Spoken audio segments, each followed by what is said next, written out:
Good evening, everybody. Excellency and scientists. First of all, I would like to apologize for technical issue where make us delay. I would like to express my gratitude to His Excellency Prof. Ibrahim for organizing such as a wonderful event. I am greatly thankful for the conference sponsors and especially His Excellency Deputy of Minister of Agriculture, Water and Environment, His Excellency Deputy for Agriculture for official opening this event. It is really a great pleasure for me to be the part of this event, as being the Deputy of the Director of Livestock in MIWA. In this session, I am happy to share that we have invited two renowned scientists. I welcome Prof. Agri to speak about molecular genetic and gene expression in poultry. So please go ahead to present your topic.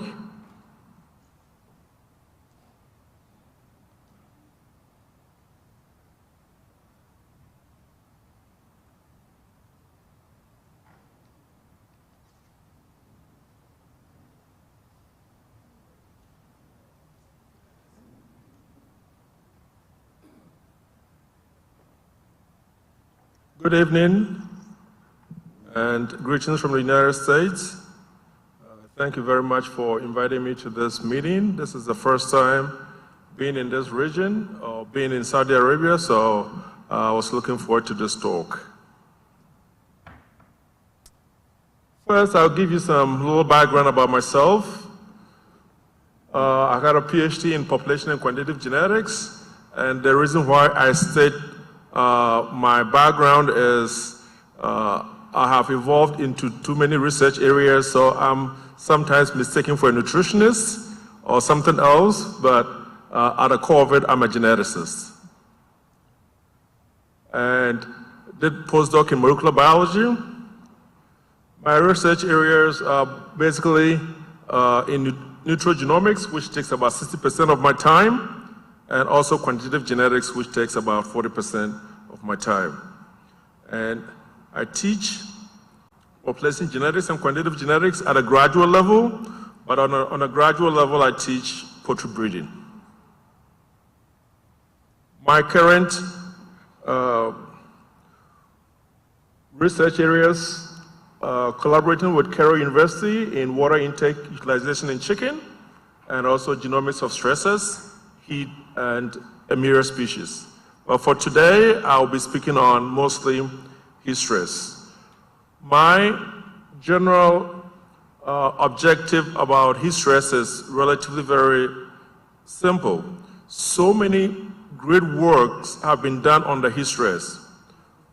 My approach to it is to study the underlying mechanisms or the architecture of heat stress, so I can figure out a way or a mitigation strategy to increase body weight, even though birds are under heat stress. So that is my general mission, which is not easy, but we are making progress. So basically, the resources that we all have is fixed. You feed an animal the same resources, have to use it for so many things. So when an animal is under heat, something has to change. So the first thing that changes it, reduce feed intake. Why? Because this animal has a lot of energy coming from the heat. The animal needs to alleviate itself from this heat with the same fixed energy. So feed is the first thing that reduces. Then you have increased water intake. You have loss of electrolytes because the bird would have to excrete some water as well. And in the end, you end up with reduced productivity. So you have growth reduction and also egg production. So basically, when you have heat, this is in general what is going on. We conducted a series of experiments trying to understand the mechanisms on their histories. So I had broiler chickens, basically cob, 2 temperatures, regular temperature of 25 and heat stress of 35 degrees. So under this, we did 3 experiments trying to understand the response of broiler chickens to heat stress at 1 day. We use 1 day as an acute heat stress. What is the immediate response? Then 14 days or 12 days post heat stress. So these birds were 2 weeks when they got the treatment. We started taking data at day 1 and also day 12 post heat stress. Then we have another experiment where we put the birds, started heat stress when the birds were 8 days, and they were under heat stress for 27 days. Then I have a third experiment where birds were kept in the cages from day 14, and they were under heat stress for 7 days. So I have 3 different models that I have used to try to understand the molecular basis of heat stress. So first of all, when birds are under heat stress, how do they partition their feed? So first, I want to talk about heat stress and nutrient partitioning. So basically, you have the feed, and the feed provides carbohydrate, proteins, fat, minerals, vitamins to the animal. And my interest has always been in the basics.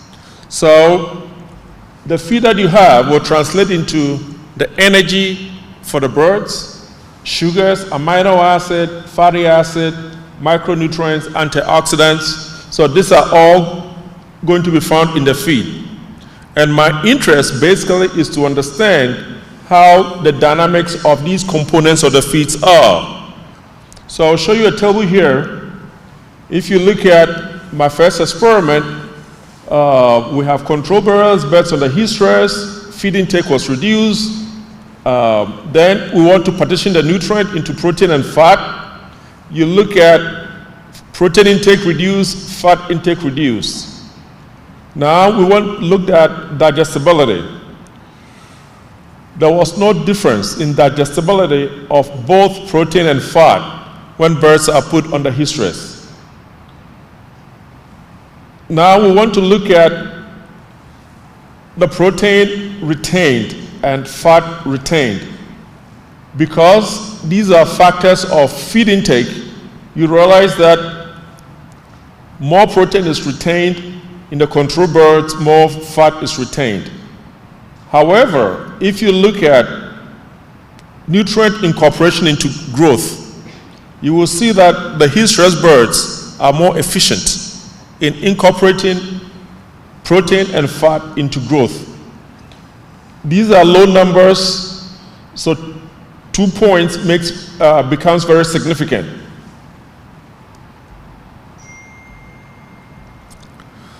So a couple of things that we learned from this experiment, that under heat stress, feed intake declines for about 40%. Protein intake also declines for about 40%, and fat intake declines for about 40%. Digestibility remains the same, and nutrient incorporation into growth becomes more efficient under heat stress. Now these are amino acid digestibility.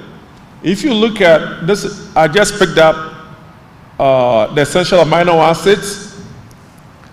For every amino acid, the digestibility was about 1 to 2% higher in the heat stress birds under control. So on the average, the digestibility of all the amino acids was about 90% for the heat stress birds and about 88% for the control.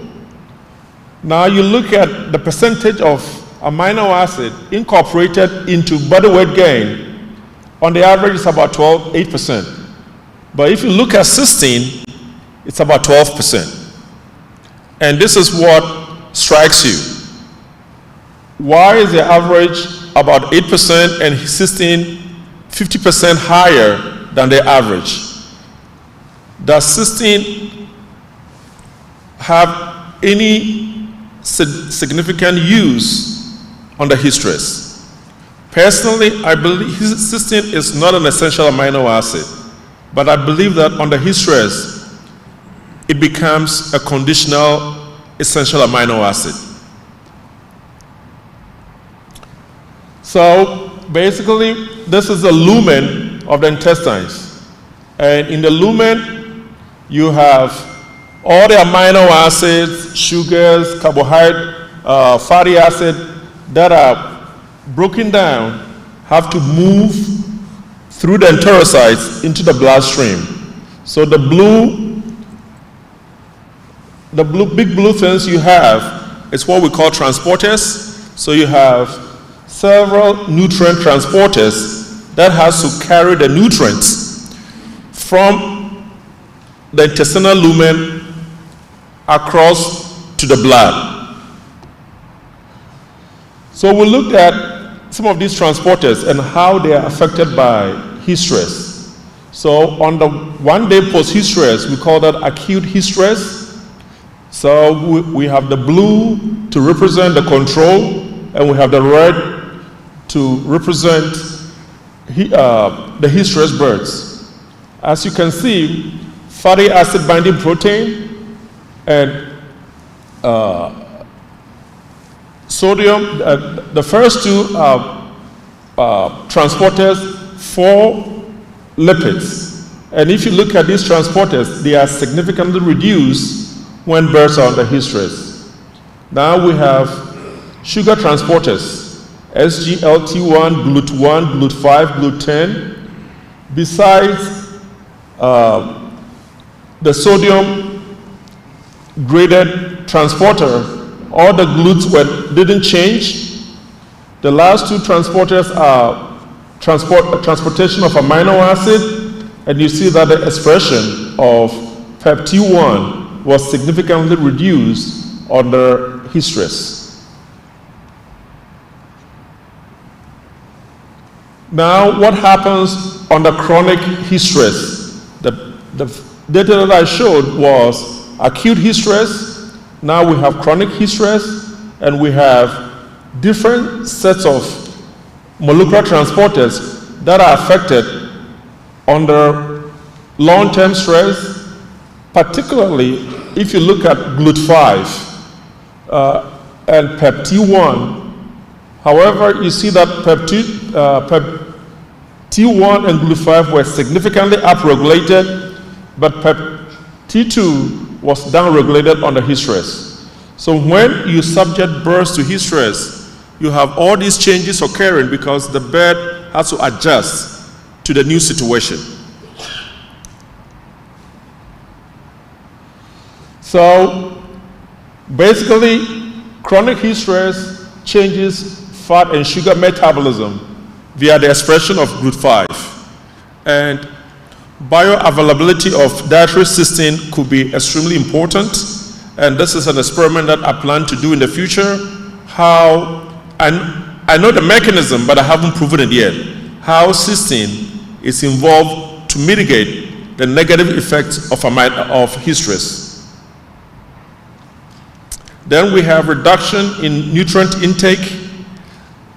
Since we have reduction in nutrient intake, we believe that diet formulation should change in order to accommodate the reduction in feed intake, because the bird requires certain level of nutrients, and if the amount of feed is going to change and the transporters transporting these amino acids and sugars and fat into the bloodstream is also changing, then we can use this information to reformulate diets that we give to chicken when they are under hysteres. Basically, under chronic hysteres, you have changes in the cationic amino acid transport.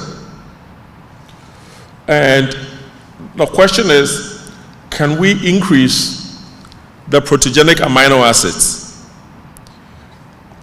I don't know yet, but it may be a viable solution. So what are the cellular responses to heat stress? So we know the bed has to make adjustment. Even human beings make adjustments when the temperature goes very high. We hide under air conditioners to make sure that our system do not go out of control. Therefore, with the thermal load, the chicken also has to make some biological adjustment. So there are some changes in the way energy is going to be partitioned in the body. So you have a lot of heat load. The bed has to reduce the amount of heat it is producing internally. So we produce energy through the TCA cycle and also the mitochondria. This is where all the energy is being produced from, and it starts with glycolysis. So if you're going to start glycolysis, it means glucose has to be involved, because glycolysis is basically processing of sugar into energy. And what is glycolysis doing? Producing acetyl-CoA to be fed into the mitochondria to produce ATP.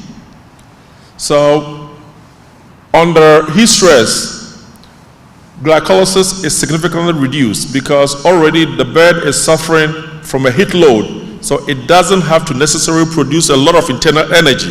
The bed will explode. So this is one of the biological mechanisms. We run a large experiment looking at different pathways and how they affect heat stress.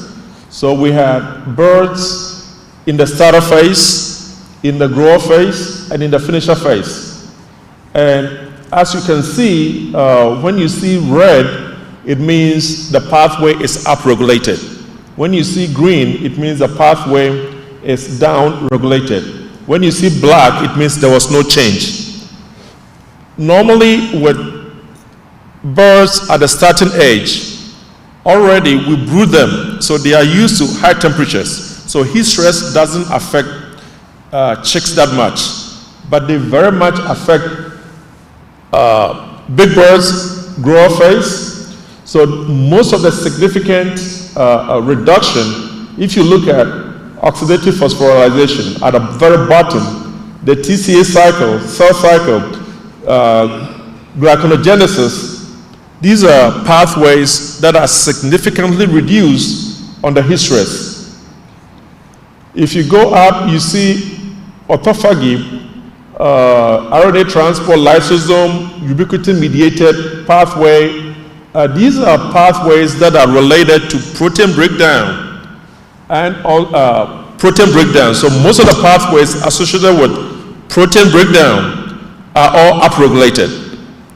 The bird doesn't want to create more protein, but rather the protein that it has, it begins to break them down. And these are some of the pathways that we have assembled that occurs under heat stress. And if you look at this pathway, if it's green, it means the molecular pathway is downregulated. If it's red, it means the pathway is upregulated. So let's look at oxidative phosphorylation, that is energy generation. Energy generation is significantly reduced. So most of the genes that changes tells you that the bird does not want to generate a lot of internal energy. Now let's look at autophagy. Autophagy is self-breakdown of cells. So the bird start to break down cells. If you look at ubiquitin, when the chicken wants to break down proteins, it creates a tag for the protein. It's just like going to get a firing squad. You get a tag, it means this protein has been tagged to be destroyed. So you have a lot of proteins tagged, and proteolysis occur. So one of the reasons why heat stress birds do not grow at the same pace like control birds is, first of all, they are not producing enough energy and they are breaking down energy. They are breaking down protein. So these are two things that are occurring simultaneously. And as a result, growth is significantly reduced under heat stress. So let's look at what is happening under oxidative phosphorylation. You find that most of the genes in the mitochondria, these are genes in the mitochondrial complex, and heat stress interrupts electron transfer. So it downregulates genes that are related to oxidative phosphorylation, and when that happens, it means you are creating less energy.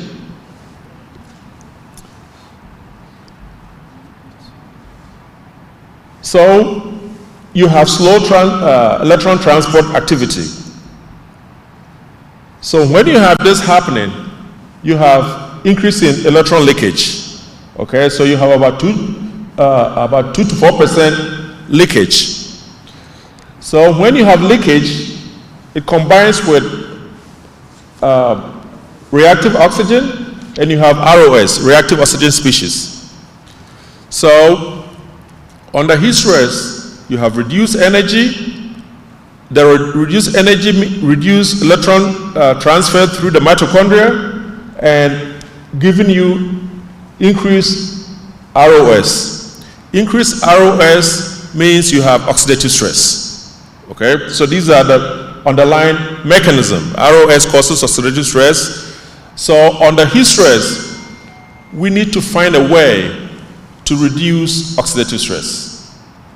Oxidative stress also affects protein synthesis. So it's just a cycle. If you increase oxidative stress, you increase protein breakdown, you decrease protein synthesis. So therefore, in order to find a way to increase protein synthesis, it's also finding a way to reduce oxidative stress. So in effect, heat stress causes oxidative stress. So biological systems are very clever. If the bird reduces glycolysis and also getting energy from the mitochondria, then the system will have to shift to something else. So we need more energy. We are not producing more energy. So the bird will resort to generating ATP from beta oxidation. That is from fat. And it affects fatty acid breakdown. When we get energy from beta oxidation, that leads to, it produces a lot of ATP. But that ATP also generates significant amount of ROS. So it's a no-win situation. That you have more ROS, you have more oxidative stress. So let's look at some of the genes that we believe are affected under oxidative stress. And what does oxidative stress do? It activates a lot of antioxidant genes. So we looked at 5 lipogenase, a couple of superoxides. What happens is when you have ROS, it damages protein, lipids, DNA, carbohydrate, energy efficiency, and it dysregulates amino acids. So a lot of bad things happen when you subject birds to heat stress. So we looked at a couple of genes these are genes that causes oxidative stress. So under heat stress, you have a couple of genes upregulated. This is acute heat stress. That is 1 day, 24 hours of heat stress. And this is 12 days of heat stress. So under 12 days of heat stress, you have CYBB, which is a very, very significant gene that produces a lot of ROS when you subject birds to heat stress. So in the long term, you have a lot of reactive oxygen species happening. This seems a bit complex, but it's very simple. Of when you produce ROS, that is oxygen transforming itself to superoxide, normally you have superoxide dismutase that would change the superoxide into hydrogen peroxide. And what I've seen is many people have done different research on different components of this diagram. You have catalase, you have other enzymatic enzymes that can help break down hydrogen peroxide into water and oxygen. And several people feed birds with different enzymes trying to reduce ROS in the system. Others would feed vitamin C, E, and all kinds of things to help birds reduce the oxidative stress. What we know is oxidative stress also affects protein oxidation, lipid oxidation, carbohydrate oxidation, and DNA oxidation.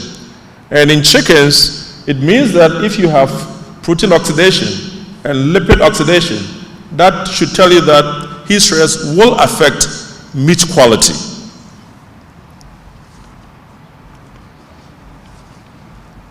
These are the major players that mitigate heat stress, and the major antioxidant that the body uses to counteract oxidative stress is glutathione. And glutathione comes from glutamate, cysteine, and glycine. And from my previous slide, cysteine became very important. So we believe that under heat stress, the bird need a lot of cysteine to make glutathione. That is why incorporation of cysteine is very high under heat stress. So we looked at the glutathione levels in both the liver and the major breast muscle, and you can see that the ratios are significantly different, especially in the P major. That is where a lot of the stresses do occur. So if you look at protein stress in the P major and the liver, you will see that under heat stress, if you look at the P major, you see a lot of protein oxidation occurring in the pectoralis muscle during heat stress. Same thing with lipids. So we realize that, yes, heat stress can affect meat quality. We also want to look at heat stress affects the way cells bind together in the gut. So what did we see? Let me run quickly through this. And we try to measure gut permeability under heat stress.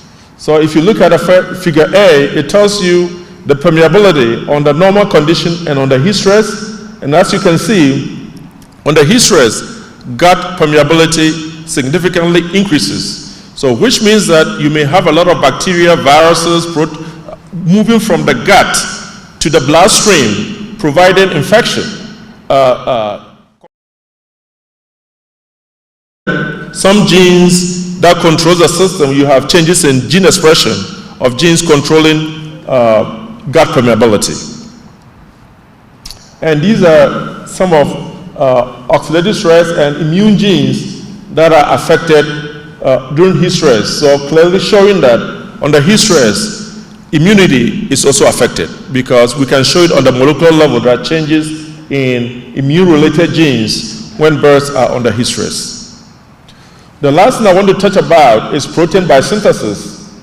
And protein biosynthesis is a matter of synthesis and breakdown. And how does heat stress affect protein synthesis and protein catabolism? And for me, this is very key. If you can solve this, then you can be able to allow birds to gain weight even under heat stress. So we looked at two different pathways. The first one is ubiquitin and proteolysis, that is breakdown of protein, and the other one is protein processing, which occurs in the endoplasmic reticulum. So this is a very small model on protein synthesis and protein degradation. This is the first left side is the mTOR pathway, and the second part is the degradation pathway. So when protein is being processed or synthesized, then the protein synthesis part becomes more active than protein degradation. So when protein degradation occurs, you see that FOXO is the gene that controls whether protein is going to be synthesized or protein is going to be degraded. And you find that the block on FOXO is removed. MEF1 and atrogen1, these are the two genes that are critical for protein degradation. When they become active, protein synthesis through mTOR reduces. So under heat stress, what will happen is that there's also stress on the endoplasmic reticulum, and the stress leads to protein misfolding. When protein misfolds, it gets tagged and destroyed. So under heat stress, the oxidative stress, that is what it does. So if you look at the different component, when it gets tagged, it goes through the 26S proteasome, and this is where it gets destroyed. Now let's look at protein synthesis under acute heat stress, that is 24 hours after heat stress. Normally, the birds have no way of predicting whether the heat will stay or not. So 24 hours, you see that the bird is not, from the gene changes, the bird is not making proteins, nor breaking down proteins. So it's a wait and see attitude. So under 24 hours, everything is preserved. Now, under chronic heat stress, this is where the bird realizes that the heat is not going away.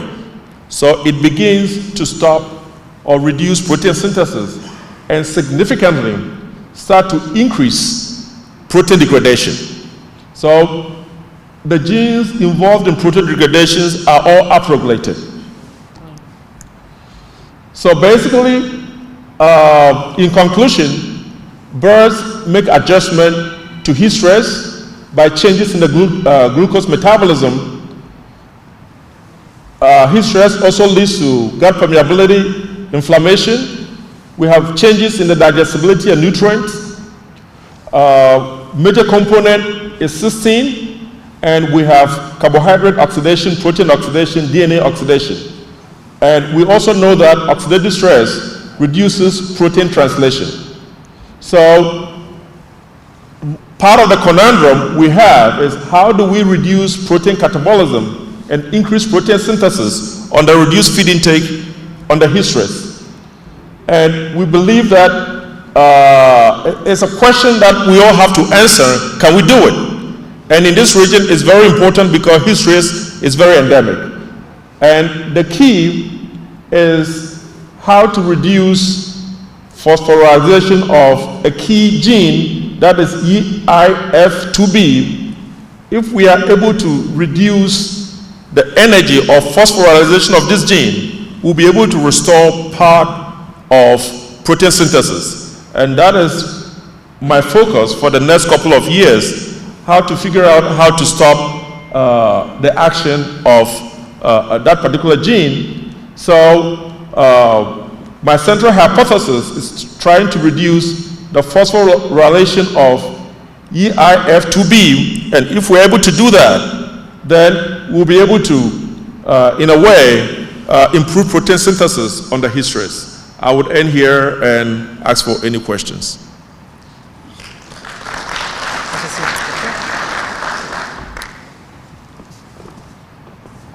Thank you for a wonderful presentation and interesting topic. Now the floor is open for a question. If anyone has any question, please raise hand and feel free to ask questions.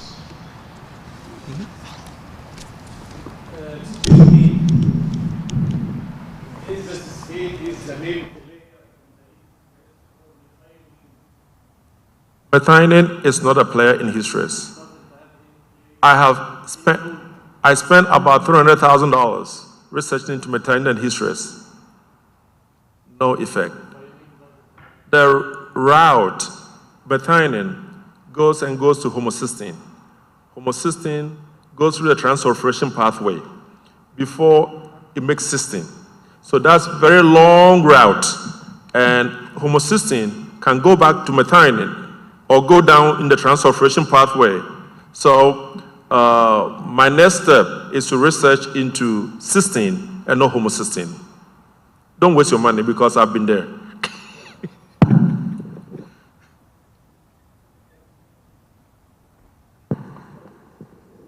Other question? Thank you, Doctor. Very interesting topic. You mentioned that you have done these experiments on COB 500, which is a commercial breed. And we know these breeds have been developed and improved genetically. Can you? For a long time. What do you think if we investigate the heat stress physiological effect on indigenous chickens? Do you think they will pass the same impact? And the other part of the question is that, do you think that we can benefit from the indigenous chicken ability to mitigate heat stress and withstand heat stress? Okay. Especially in our area. Okay, thanks for the question. Very, very interesting question. In genetics, there's something we call there's no free lunch.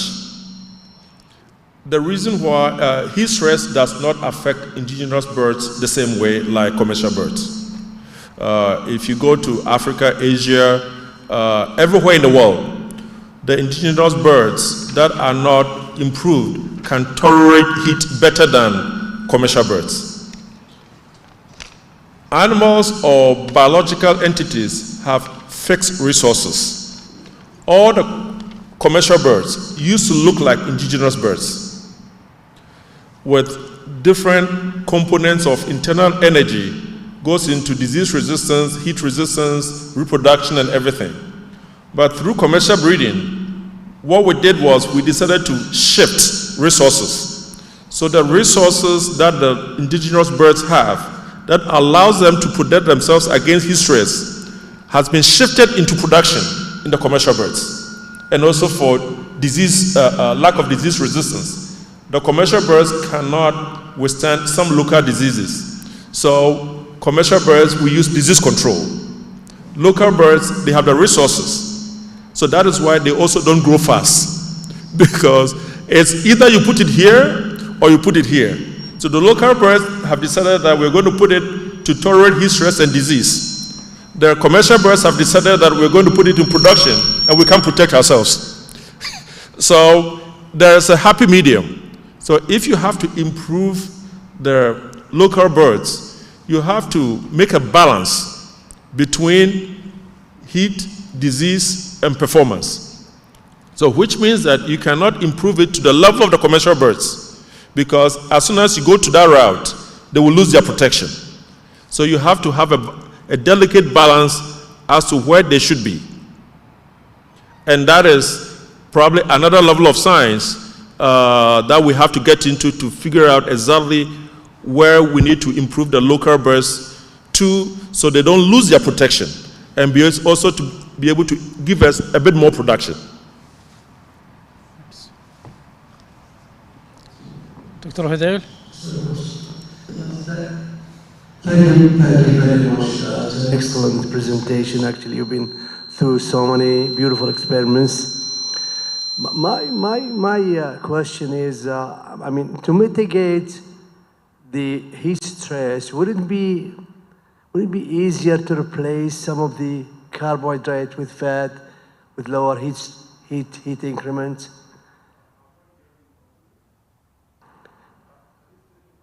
Yeah, would it be easier for you to replace some of the carbohydrate with fat, with lower heat increments?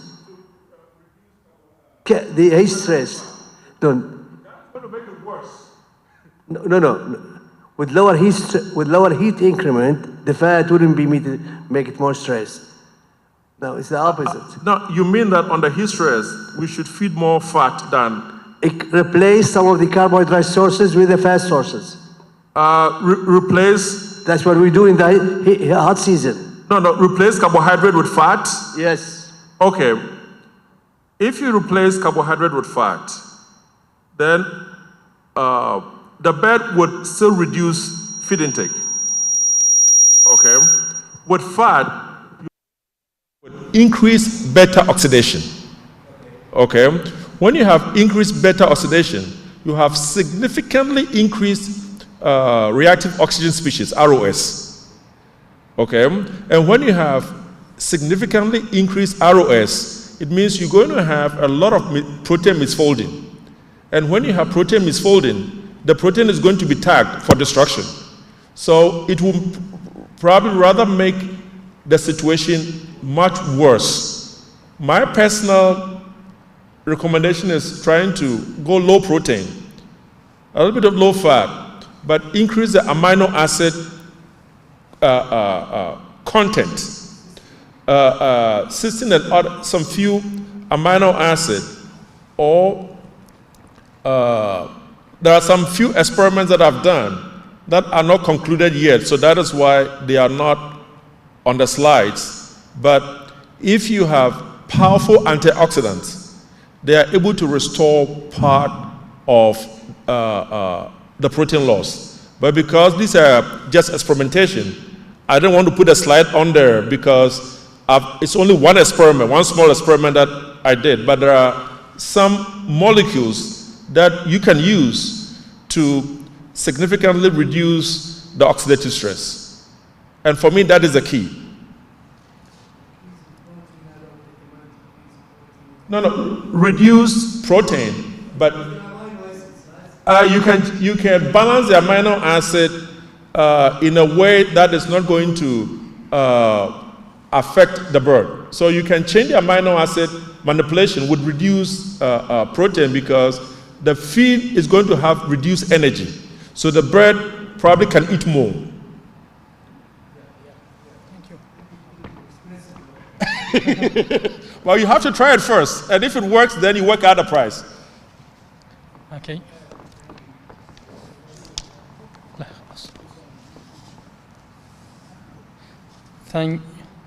Any question? Okay.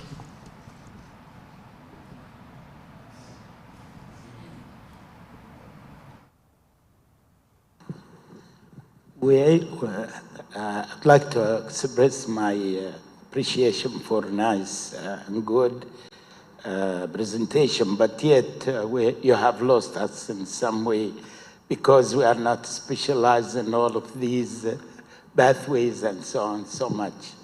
Anyhow, I do have one question. Always we are thinking whenever you drew, the birds are under the heat stress. Usually their feed will be reduced. Therefore, we have to increase the nutrient like calcium, protein, and so on. And here you said reduce the protein, increase the amino acid instead, right? Is that what I have said? Because you can't basically meet the requirement of the protein with that limited amount of feed that birds is going to. Still, I do have one question also. Basically, I would like to use a very powerful antioxidant.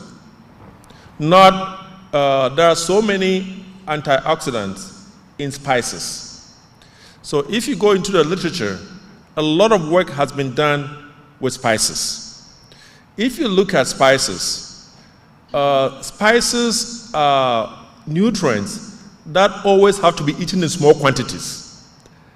So no matter how much spice you put into feed, it is not going to be adequate to, it may give you some marginal effect, 1-2%, but it's not going to be adequate on the commercial level. I'm looking into some powerful antioxidants that can be used to significantly reduce the effect of ROS. And I believe if we are able to do that, we would, if you reduce ROS, the bird can increase feed intake a little bit. And if feed intake is increased, then you have protein synthesis, and you have, instead of losing, let's say, 1 kilo, you will lose about 500 grams. So you cannot restore the weight loss completely. But for a commercial farmer with 10,000 chicks, if you're able to give him 400 grams recovery over 10,000 chicks, it's a lot of money. He said he had another question. So it's okay. It's okay. I think if you discuss after the section, it will be great. Now, Prof. Gray is here. If anyone he have extra question, he can ask him. Thank you. Again, thank you, Prof. Gray. Now, our second speaker, His Excellency Prof. Fakhrul Islam. I'm happy to invite him to share with us through about poultry welfare and health. So please go ahead to present your topic. One thing, I will take this an opportunity to thank my main supervisor in my previous study in PhD, who guided me in the right path to obtain the degree. Thank you again, thank you so much, and thank you for coming and supporting Fakhrul Islam. Go ahead. What an embarrassing introduction. Yeah. Anyway, where is my talk? Your flash. No, the flash is already installed here.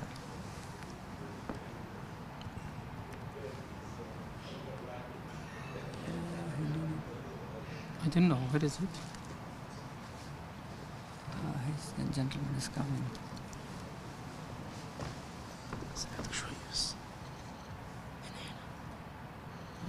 It's already there. Okay, yeah, that's fine. I have to sit.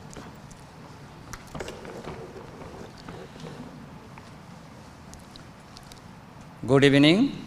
Assalamu alaikum. When Professor Ibrahim contacted me to talk about, he gave me and headline is health and welfare. And I was struggling to actually formulate and prepare my talk. How we'll narrow down this thing? Then I came up myself with these topics: feeding the world, challenges of a poultry veterinarian. Thank you.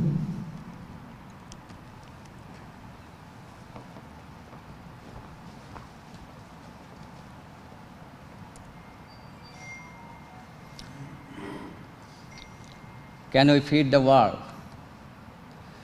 Okay. Now, if you see the map, we are in Saudi Arabia, but I came from this part of the world, Australia. This is the main map of Australia showing 7 states, and my work is in the state of New South Wales. I don't have a projector, but you can see that place called Armidale. The most of the work is actually done in Armidale. Okay. Thank you. Yeah? No? No, I think. Okay. Armidale, that's the University of New England. This is the university campus. And I like to show, this is the university where I graduated. I took my veterinary degree in Bangladesh Agricultural University. And I also had a master's in animal science from Wageningen University in the major of veterinary epidemiology. Now go back to the subject. I want to show you this picture, and I think everyone, most of them are familiar with this. This is a very comprehensive study done by this group of people. You can see this this is actually about 25 years of, 40 years, how this is improved in the broiler chicken. The main message is in 40 years, or roughly 40 or 45 years, the growth of broiler chicken actually increased by 400%, 4 times, and then FCR is reduced by 50%. That is a huge improvement. But can we continue this improvement in 2030 or 2050? There are many challenges, because if the chickens are bigger, the musculoskeletal biomechanics and immune response will be in threat. Is it possible to make a chicken like this in 2050? Maybe not. Okay, this is just briefly going to the population statistics. By 2050, the world population will be about 10 billion. But that's why, and that means the increase of about 25% from now. The food requirement is also increased by the similar amount, but protein requirement will actually increase much in higher rate. And the reason is, if you see that part of the thing, the most developed countries, the chicken consumption is about 40 or now. Saudi Arabia is doing very well also. But the most populous country, China, subcontinent, and most African countries, they are actually consuming much less chicken. Indonesia is another big country. Muslim population, they don't eat pork much. They are also using less than 10 kilo. That's why those countries, developing countries, they are set their target by 2050, their chicken consumption will be 35 kilo per capita. That means we have to, by 2050, we have to increase the chicken meat production about 120%, and egg production should be double. So if we summarize this, the world is getting financially better, and their education is also increasing. That's why their expectation is increasing. They don't want only the huge amount of meat, they want quality meat, residue-free and pathogen-free. And there is pressure also. You can't just grow the chicken or grow the animal, you need to consider the animal welfare. This is for the consumer group, and also the pressure from the animal activists.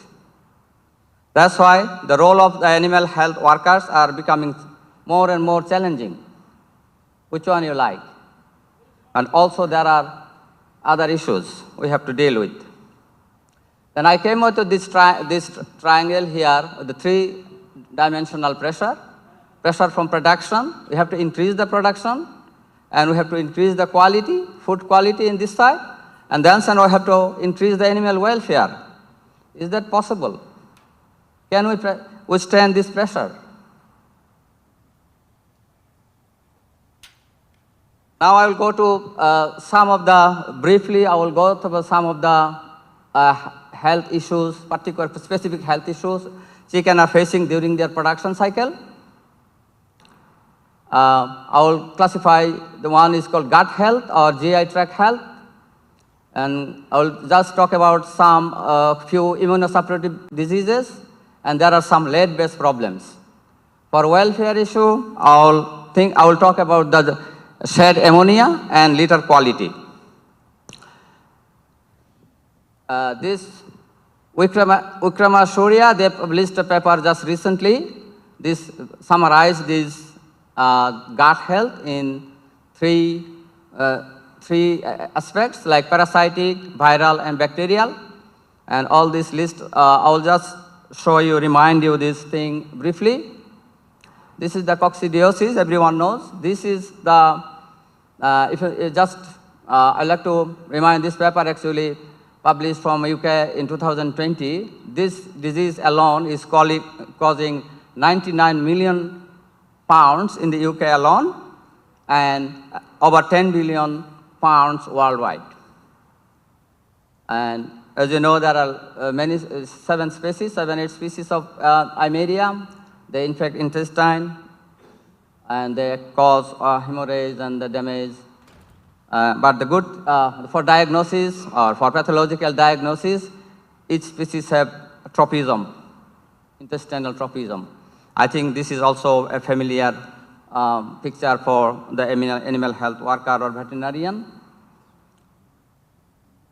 Blackhead disease is another very significant disease for many countries, but I heard that this is not very important in Saudi Arabia.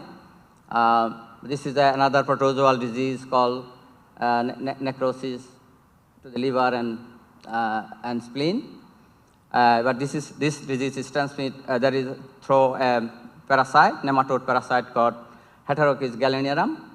But this is not very important here, as I heard earlier. Now, if you see the viral disease, the coronavirus, the infectious bronchitis, this is the most important disease worldwide. And I think this is for most of the vaccine for poultry used against this disease. And this disease actually in every country, every few years, they come up with some surprises. You can see it can infect small chicken, it can infect adult chicken, and it has various sorts of infection, like it can infect gastrointestinal tract, it can kidney or reproductive tract. An adenovirus infection, I think there is a session on inclusion body hepatitis later in this conference, you will hear. But this is another very important disease worldwide. That causes hydropericardium. You can see the heart, water in the heart, and then the diffuse infection in the liver. And hepatitis pericardium syndrome is a very similar one. There's another one in gizzard erosion that also causes a lot of malabsorption and dysfunction of the gizzard and digestion impaired, and then also the impact the nutrition. Reovirus infection, it's called many problem in big chickens like arthritis and tenosynovitis is the one. And there is another one, Ranting Stunting syndrome also. This is from a challenge experiment from RSS from reovirus. You can see this chicken in 14 days that growth up to 665 grams, but the infected one actually very small, 177 grams. Then the Clostridial infection, this is another challenge for the broiler and broiler industry particularly. And if you can't manage the litter properly, then this thing happen. This sometimes it looks like, sometimes feel like it's coccidiosis, but in this one you'll see liver infection in liver and spleen also. And this is ulcerative enteritis. This is mainly for quail disease, but actually it is now reporting also in chickens. And these bacterial salmonellosis, campylobacter, these infections are not very important for chicken, but it is more important for humans. And it is very concerning. You can see there is a study in UK, they said all the salmonellosis reported from human is come 60% from egg. And that's why it is a big challenge for the poultry producer, particularly when there's antibiotic is banned. You can't use antibiotic in chicken production in many countries. Then if you go to some of the, particularly these three immunosuppressive diseases, Marek's disease, chicken anemia infection, and infectious bursal disease. This diagram is from the Scott and Steiner avian immunology book. This is the old one, but they are published this year. They keep the same figure. This is the early stress for the chicks, for transport, for vaccination, and from temperature. But then if the place, the shed has some bugs like chicken anemia, Marek's disease, then the immunosuppression become permanent, and then all other infections like coccidiosis, Escherichia, bronchitis, then they lost their immunity, and then any bug can infect the chicken. Marek's disease, this is a lymphoproliferative disease of chicken. Proliferation can get actually anywhere. You can see in the liver, gonads, nerves, spleen. But this disease is more or less is controlled by vaccination. But there is always, sometimes you can get surprised because of the increased tendency of the virulence. This disease at the moment in many countries, particularly in the North America, very virulent, when very virulent plus exists. And yeah, this disease, actually, they estimated that it costs $2 billion worldwide. Chicken anemia virus infection, this one, probably in the field you will not see any particular disease. This picture is actually from an challenge experiment. Mamdu was, I think, involved in one of these. This is usually in the field, you will not see any lesion or any disease, but if it infect, then it actually immunocompromise the whole chicken, then you can get actually or any other disease at some point of the life. Infectious bursal disease, another immunosuppressive one. It has two serotype of virus. Virulent, serotype 1 is very virulent or very virulent. Serotype 2 is mild or non-pathogenic. In Australia, we can find only serotype 2. And the serotype 2 cause usually enlarged bursa. You can see the normal bursa, enlarged bursa, or atrophied bursa. Sometimes bursa become big and yellow. But for serotype 1 or virulent 1, you will see really hemorrhagic bursa, which actually more detrimental for the chickens. And there are a few problems I will also briefly go through. The late batch problem. This is when you lose a big chicken, like when you are almost ready to go to the market, that means you are actually losing your money straight away. This actually, at the moment, still it is in the problem in the North America, not in other parts of the world yet. But one is the woody breast syndrome and white striping, spaghetti breast myopathies. So this one, woody breast, you can see that there's four pictures. First one, 0 is normal, and then this is hard to see in a diagram. This piece of meat actually very hard, tough, and it can't actually sell as a breast meat. And the problem is they have to spend a lot of time to separate this thing and send it to the other market, like for production of nuggets or something. That's why it's costing money, costing labor. And this actually disease becomes so important. And Wall Street Journal in 2016, actually they published an article, bigger chickens brings a tough new problem. That's woody breast. That's another, the white striping. If you see the score 3, the last picture, you can see the striping, cross striping. This is the medium one, you can't see much, but you can still see. In the first one, you can see, we have to go too close to see this. This is also a problem in big chickens. And another one, spaghetti breast. If you cut a cross-section of a breast muscle, should be like that, the first one. And then you can see, the last one, you can see less meshy, and then if you just squish it, you will get like a spaghetti thing. These 3 myopathies actually causing in US $1 billion now. This is actually showing in growing heavy chickens, and etiology is not completely understood, but it is looks like it is it's not infectious, of course, but the chicken meat is also not harmful for human consumption. But the way they are managing is this part. When they are growing this, so red line, this is an arbitrary line, growth curve. When the growth is faster during this period, from day 7 to day 21, then most likely you will get one of those problems. But if you go slowly and then make it fast later, then you can avoid this, we can avoid this problem. This is a few other problems in the shed who work with animal health, you know, heartburn, foot pad dermatitis, cellulitis, and trivial dyschondroplasia, and varus vagus deformity, rotation of tibiotarsus, and femoral head necrosis. This incidence is not very high, but that can cause actually lot of problem, and then you have to come up with a lot of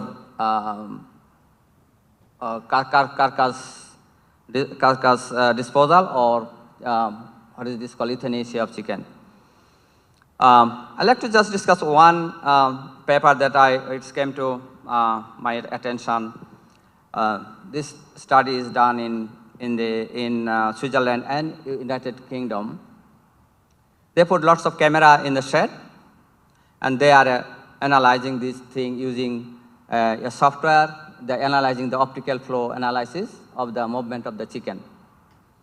What they found is this image analysis can predict precisely the mortality rate and heartburn. And this experiment they repeated in 2 countries and getting very similar results. And I'm really it is not amazing if you can have a good shed of chickens and you put some cameras and you can get an indication in advance that this part of chicken has some problem is coming, and that you can fix it. It will be very interesting to see, but it's not in the commercial use yet. Let's talk about the diagnosis of chicken diseases. The routine diagnosis, you can collect samples from affected chicken, or from and then collect sample, either tissue sample or blood sample, and then you go for analyzing, and then you got some result, either positive or negative, which is a quantitative result, but you might get also some qualitative results like antibody titer or number of organisms like bacterial count or viral count, viral copy numbers. And if this is the case, then how we will actually, in the shed of chickens, where there's 50,000 chicken in one shed, how we will use this information? Is always people are struggling, we are struggling. If you got all negative, all 10 sample negative from a 50,000 shed of chicken, can you confidently say this shed is disease-free? Or if you get 1 positive or 2 positive, what does it mean? We will keep this infected animal in production, or can we afford to cull this thing? Maybe in Saudi Arabia it is possible because there are a lot of government support. But in many countries like Pakistan, Bangladesh, or Egypt, you can't cull them because the farmers or the producer, they want to hide this thing and sell this chicken into the market. In early 2000, actually in 2000, we come with this idea at the University of New England. Why not we take shed as a unit? And then that's my part of my postdoctoral study. We go to the shed and collect samples, up to 40 samples from litter samples or dust samples from the shed. And then we extract nucleic acid and then quantify the nucleic acid from this shed. And then if you can quantify the virus or any pathogen, that is the information is from one shed, whole shed. You can potentially come that this came from every chicken. And then what we did actually, we collected these samples when that batch is already laid at 35 days or after. That is giving the information in advance that whether this shed has any virus or any pathogen is coming. And then you can use this information for the next batch of chickens. I want to show you some of the data that we produced earlier. So this one, an experimental data, we infected chickens with infectious bursal disease virus at day 0 or at day 7. At day 0 or day 14. Day 0 means the chicken has a lot of maternal antibody, day 14 this antibody free. Then you can see that graph is from the litter, you can detect the virus from litter. And the dust is more parts come from the chicken directly from the dander. That's why you can see the viral number is much higher in dust than litter. There is we also quantify ILTV or infectious laryngotracheitis virus from dust and also from litter. Litter data is not here, but you can see it's a very high number. It's about log 8 or above log 7.5. And this one is another infection. This is from viral copy number from dust and litter. You can see the dust is a little bit higher than litter, but this is a chicken anemia virus, and Dr. Sharari was the worker for this. He did. And this one, we did few experiments, but I'm not showing those data. This is an experiment we did in the field for 12 months, 8 sheds, 4 vaccinated and 4 unvaccinated, and we collected spleen sample and dust samples. Then you can see that part is actually vaccinated, and this part is not vaccinated. Both spleen and dust is giving very good information of viral copy number. And in some cases, you can see the dust is, in this one, you can see the dust is actually giving much more better BCN number. That means if you collect all those, if you find the chicken has, the shed is infected in one batch, and the end of the batch, you can use this information and you can treat those litter somehow. Or if it is a real problem, you can completely clean out the shed and use a new shed, or you can reuse it after composting. After, if you just keep this litter for 5 days like this, 5 to 7 days, actually it kills a lot of pathogens. And if you see, we got some data here. If you heat this litter for 7 days data, you can see that the broken line, the bottom broken line is the surface temperature, and then it's in different depth. That one you can see 5, 10, 25, and 50 centimeter inside the litter, and you can see the temperature going actually more than 50 degrees and keeping it. But then we got another experiment we did actually up to 100 centimeter, and it looks like the temperature is going up. That means if you can keep this thing for 7 days, you will end up with a lot of pathogen will be reduced. And shed ammonia is another thing. This is for animal welfare thing. We did a few experiments. An Australian standard, Australian industry recommendation, I think everywhere industry recommendation is 25 ppm. You can allow the air shed ammonia level, 25 ppm maximum. I saw some data in the US, they actually got 45 or even 55 ppm also, but they are producing chicken. But Australian industry recommendation is 25, European is probably 25. But there is an animal, RSPCA is a non-government organization. They look after the animal animal welfare.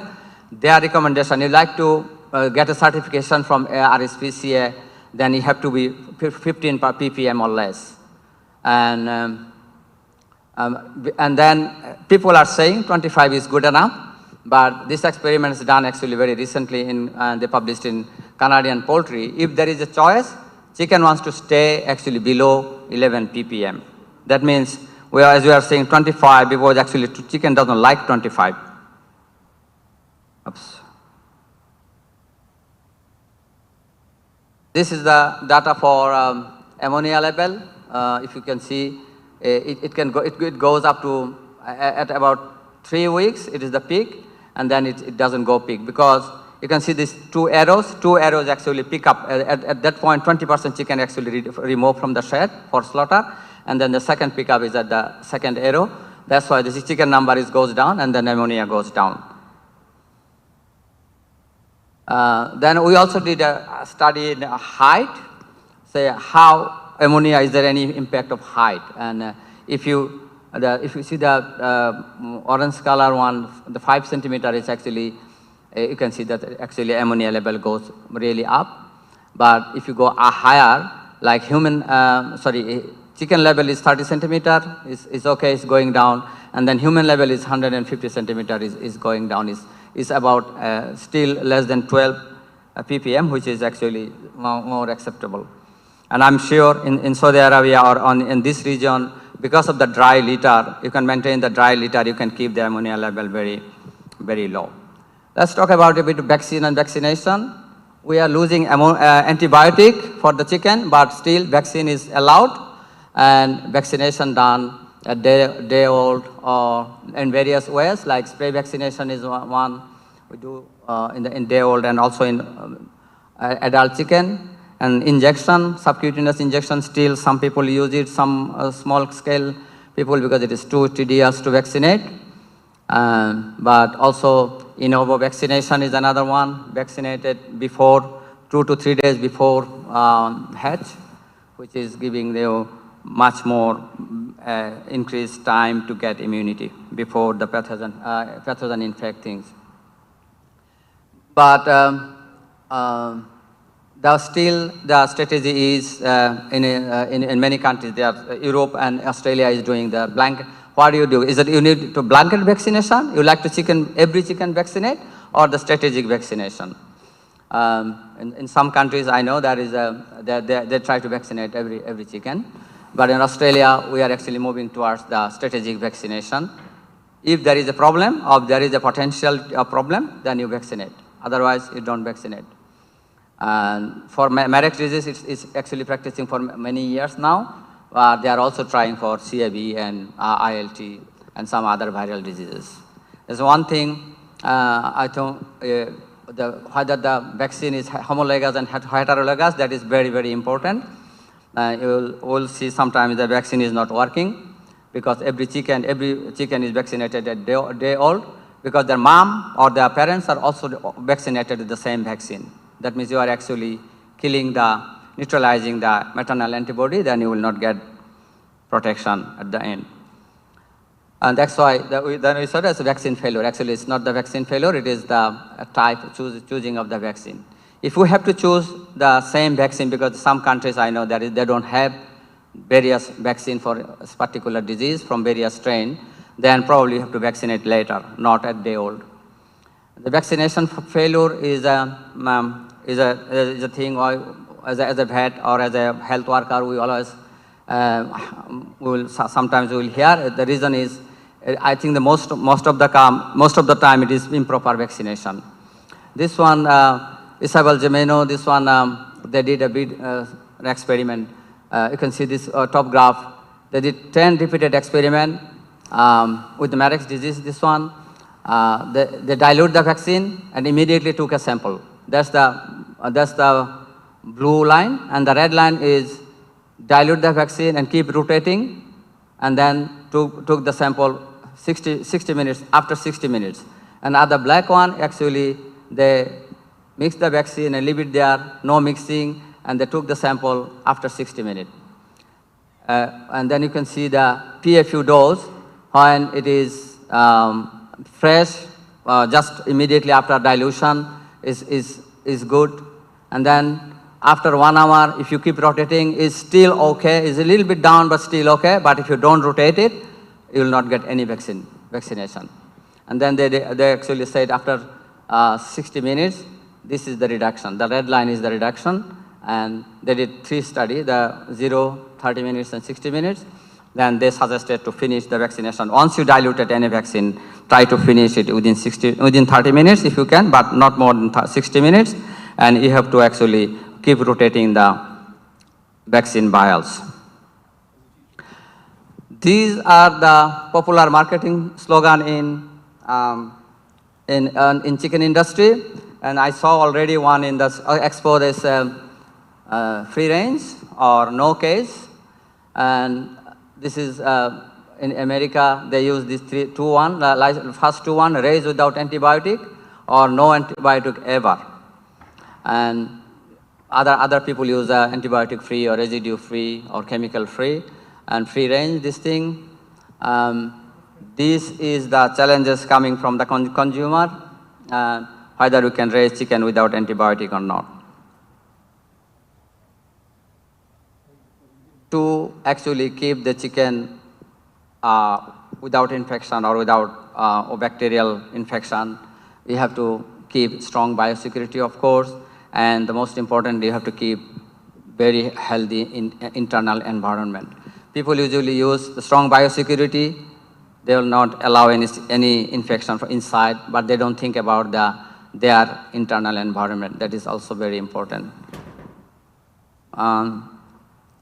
Adequate ventilation, reduce stocking density, another thing, increase interval between batches to keep the litter clean or manage the litter better.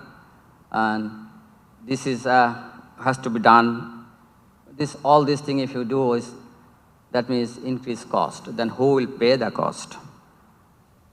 There is a very interesting study we found as in Belgium.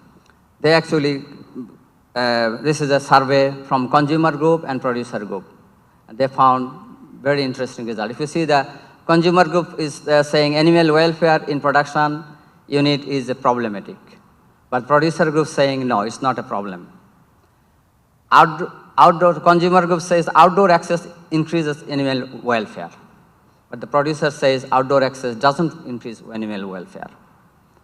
The consumer saying they're ready to pay extra for higher welfare products.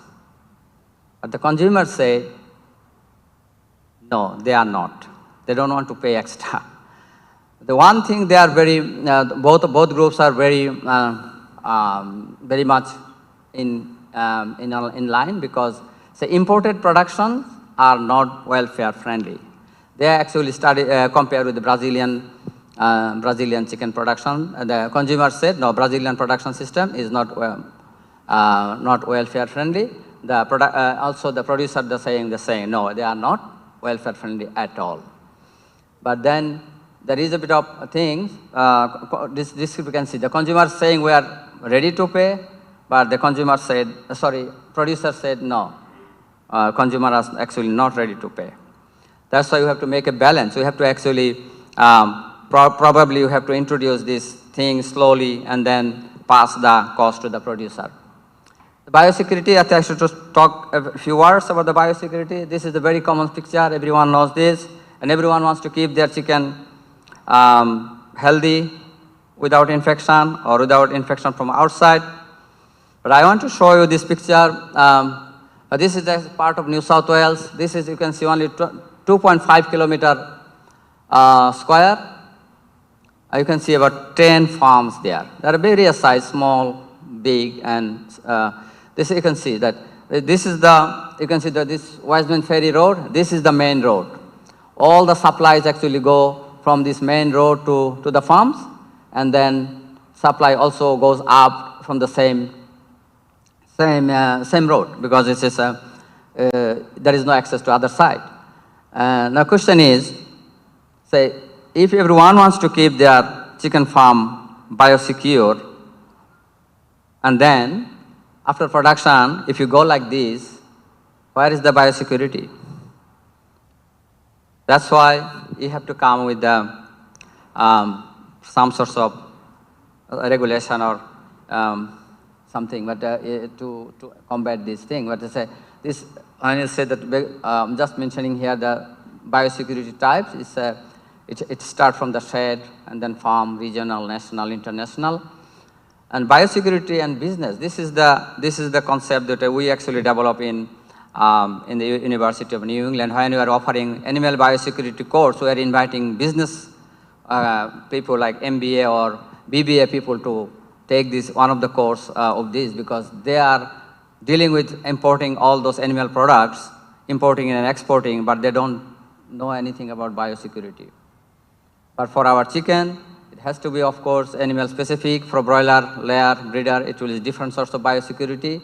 In Australia, we classify biosecurity in 3 levels: light, medium, and strong. But is actually this 3 level 3 actually alerted if there is an infection there. And then, say, if you see the production system from hatchery to the slaughterhouse, we have to do a lot of activities, and to keep the biosecurity for the whole system, we have to get from help from government, like regulation or certification or accreditation, or at least from some industry guidelines. And these things, we need the associated thing to keep the whole production system biosecure. Research and innovation is for our production system is very important. We have to keep upgrading things. Well, all the problems happen in the US. They actually develop the thing, and the problem also starts there. And we like to import their chicken, their breed, their feed, or their feeding system, their shed, everything, but it doesn't work in our system.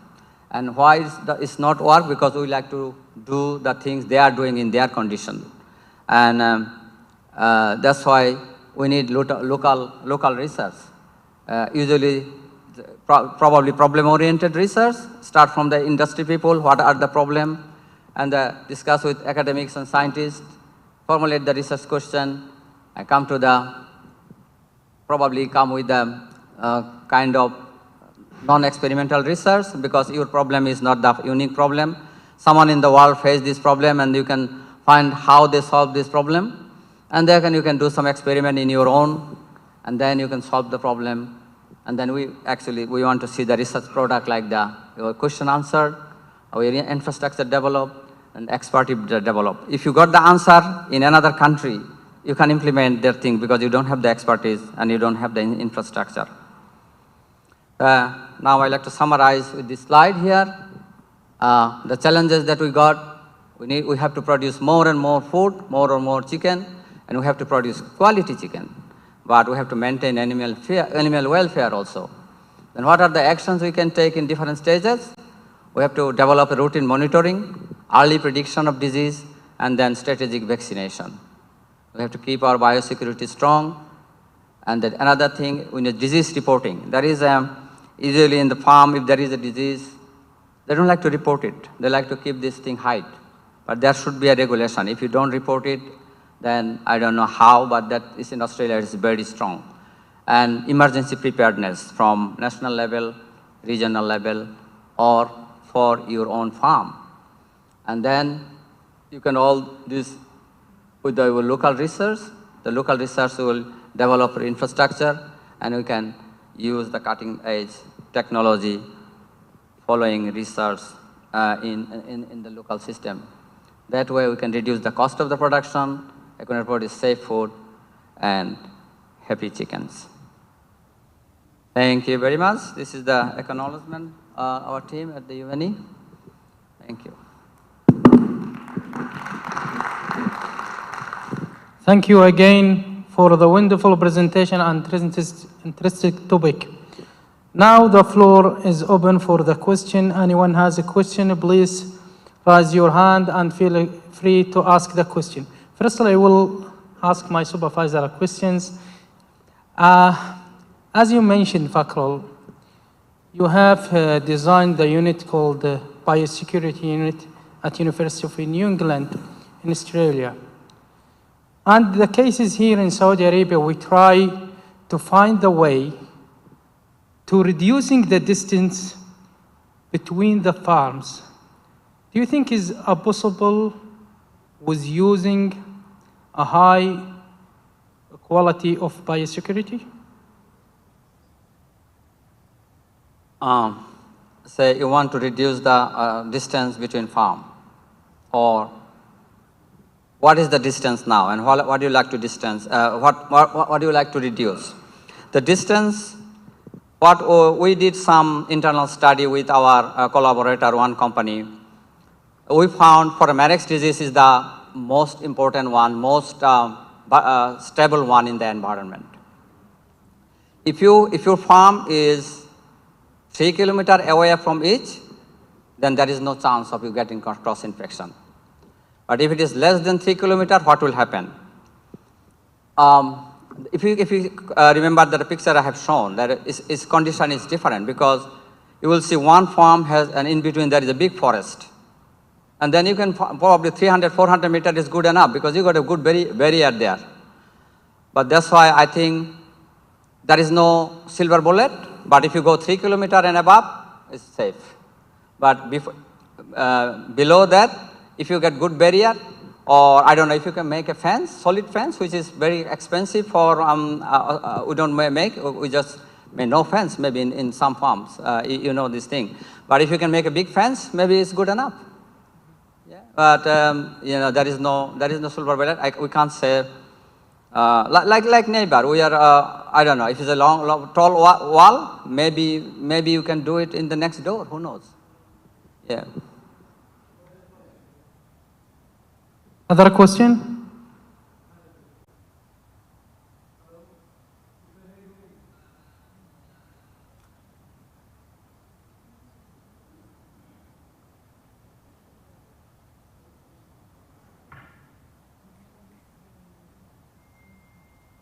Can use this.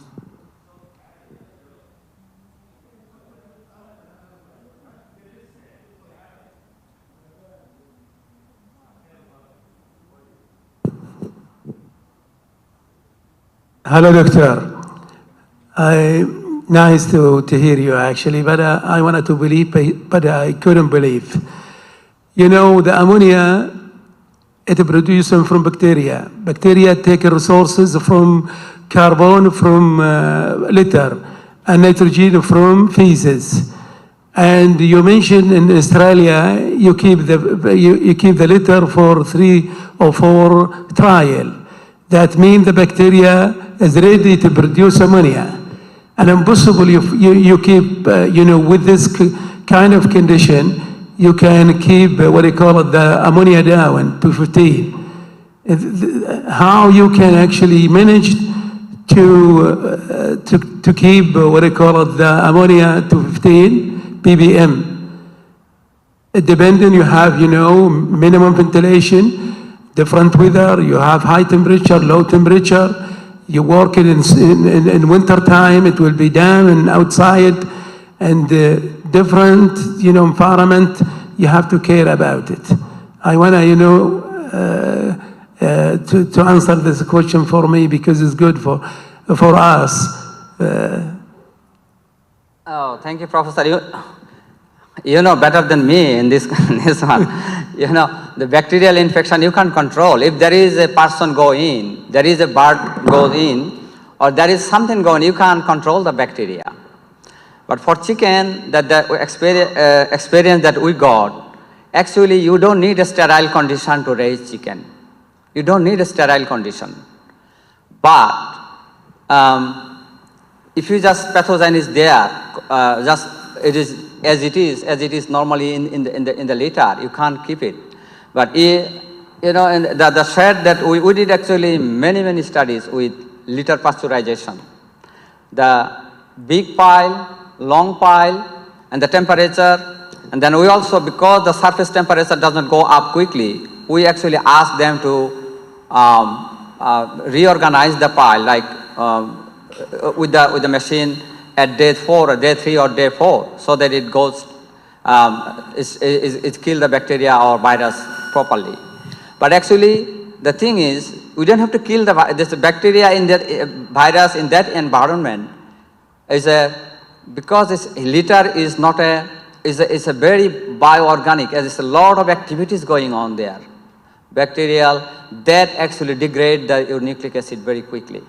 And interestingly, we found also in other research that if for Marek's disease particularly, if the chicken is infected with less than 10 to the power 3 copy number of virus, it's good for the chicken. It's not bad. That's why the target is our target is not to prepare a sterile condition in the shed. But this process, particularly for Australian condition, is working.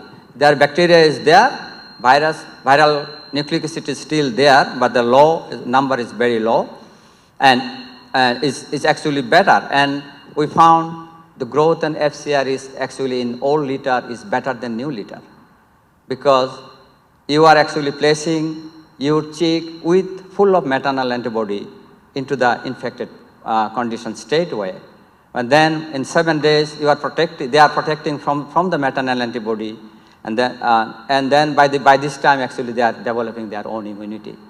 I'm sure you need your own research, as I said, but it's possible. You don't need a very sterile condition for growing chicken in the shed. Okay, but the thing which confused me actually, when you keep the ammonia down to 15, that means you will have a dry litter. That's right. That means it will be, other side, we have a problem with dust. We have inspirable dust and respirable dust and settled dust. All of them, if you keep the ammonia down, that means it will increase the dust. And the dust will be more dangerous than, the ammonia production, because it will be transmission disease from shed to shed and from farm to farm by particle dust. Yes, the dust will be there, but that's why it depends on the shed. If it is an open shed, then you will be in problem, because there will be complaint from the neighbor. But for the ammonia, particularly for the modern shed, when they break up those the piles, that's a very high ammonia. At that time, it's a very high ammonia. They use one person with the real gas mask, use the machine, and they do it properly. They spread into the shed, but they have to use the proper protection, because that's actually really high ammonia. But once you complete the spread, and then on all the fans, I think within few.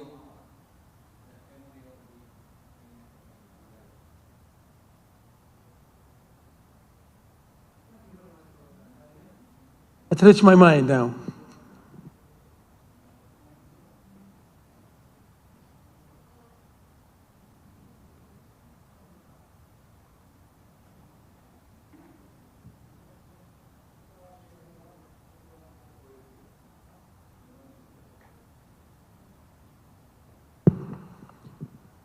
Thank you very much. Now the time for coffee break at Hall B.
come also in relation to practice. If you just go with me, then you will see what Swereal means. My name is Dr. Rick Grootman.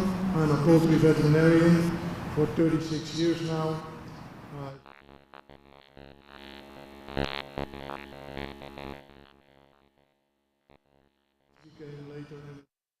And I've also been through the whole development of the Swereal technology over the years. So if you will see with me, what is Swereal?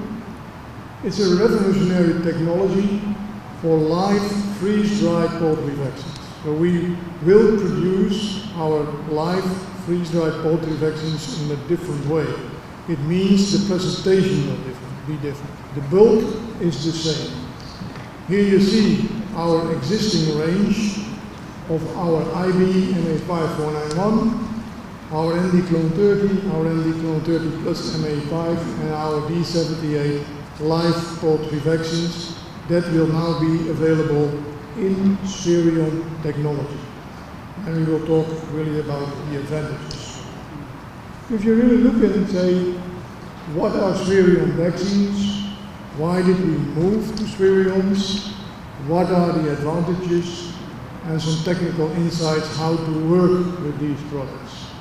And it should be that in the end we will say, yes, this is a smart, simple, very good soluble product, which will make vaccination easier. So just to highlight what is behind, what did we think and why did we move in another way of presentation of the live poultry vaccine? Well, first of all, easy opening. If you are used to the practice in the field and you have to open these glass vials with these aluminium caps, you often have injuries on your fingers. So we start thinking about, can we do that much more easy without that? Another thing is with this live freeze-dried vaccines that because in the bottle is some vacuum, you have to open them underwater, which is a hygienic, risk, of course, because you go with your hands in the water. And with this whole procedure, we can make it faster. Also, another option is that we are now able to also consistently supply you with higher dosages products. With the glass vials, we generally were able to produce up to maximum 5,000 doses per vial. Now we can easily go up to 10,000 doses per cup. So that's also really an important step forward, since also our flocks become bigger and bigger. It's based on innovative technology. How do you really transform your bulk product in these spheres? The vaccine on itself is completely the same.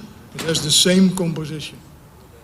We have already been running this for, 5 or 6 years in pilot countries with very good success. We have secured them in these aluminium cups, which are easy to pack but also to recycle. Aluminium still has a value. So you still have an easy recyclable product and you have less waste.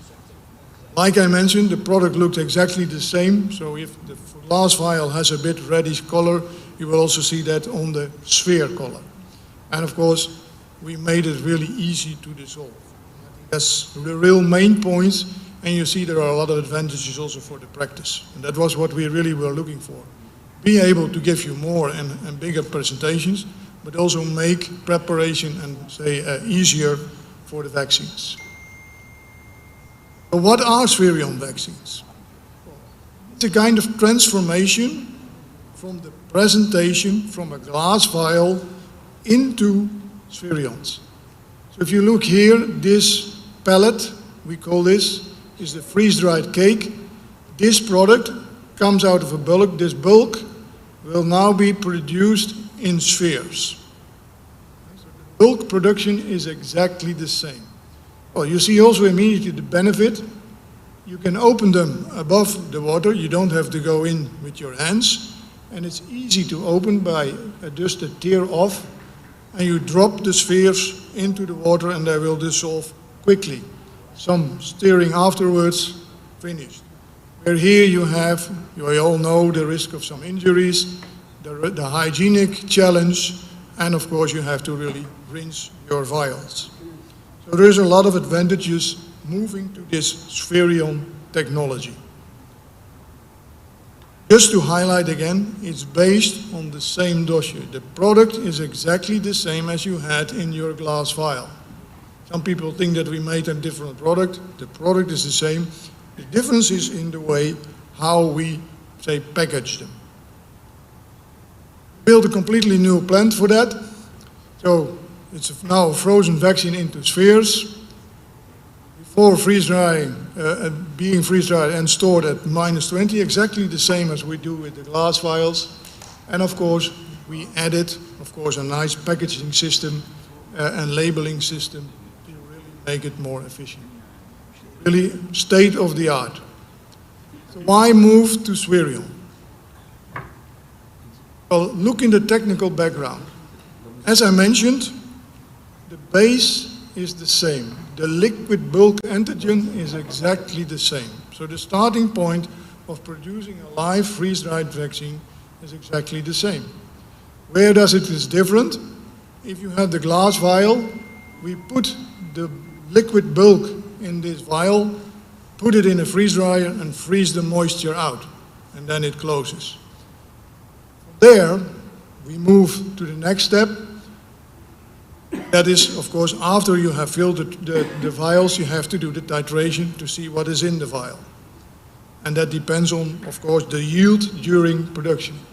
Whereas if you move to Swereal, you produce the spheres, so the bulk will be put in, say, exact drops, 100 microliter, and that was really something behind that. We really created a system that each drop you use for a sphere production is exactly this 100 microliter.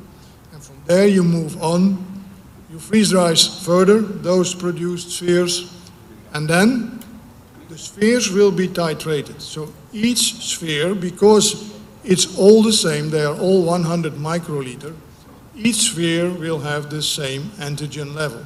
And that's what we have proven, of course, during our development. So you have a titration by, say, titer per sphere. So once you know the titer per sphere, you can calculate how many spheres you have to put in for a certain dosage. That's related to the titer you use. Then when you want to produce your product, depending on whether it's 1,000, 2,500, 5,000 or 10,000, you fill a number of spheres in these cups. Whereas with these glass vials, you are depending on what is inside in the bottle. I cannot change that anymore. Really making, say, sometimes surprises. And here we can really easily, consistently supply your demands. And we see that there is more and more demand for bigger presentations because flocks and hatcheries become bigger.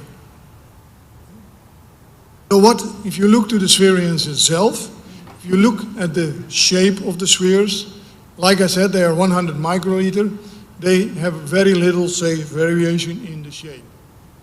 Here they are all similar type of balls. The color, as I mentioned, is, as I mentioned, the same as you had with the glass vial product. So here you have a product which has a bit more, say, reddish color. You will also see that back in the sphere color. The number of spheres, as I mentioned, can vary per cup. Remember what I said, it's related to the titer per sphere. So a batch B can contain 5 spheres. From the same product, batch C, I might need 6 spheres. And that depends on the titer per sphere. And of course, we will take care that in the end, the product has the same amount of antigen as we have in, say, the glass vials. Which is, of course, also securing that we have the same efficacy. That's another important point, that we really give you the same efficacy as you are used to with our glass vials. A big thing in say, advantage for us is like easing the preparation. Well, I make it quite easy. We made a short video to show you some difference between the glass vial and the Swereal preparation. So please watch this short video, and then you will see that you need much less time for Swereal preparation.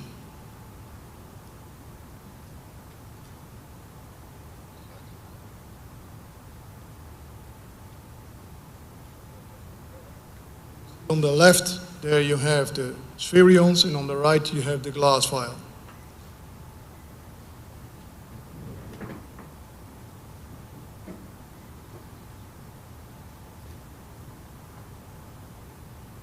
Balls falling in there, and just by steering, you will see that they very quickly dissolve.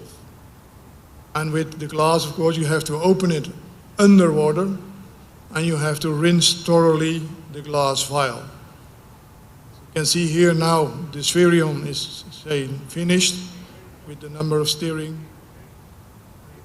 Say the glass vial, we are still busy. Now we're going to rinse again. Practice that people rinse again. Get everything out. Then in the end mix also the rinsed part back to have the full, say, antigen level from the glass vial. So yes, there is a clear advantage in your preparation time. You don't have to go into the water with your hands, so it's also more hygienic.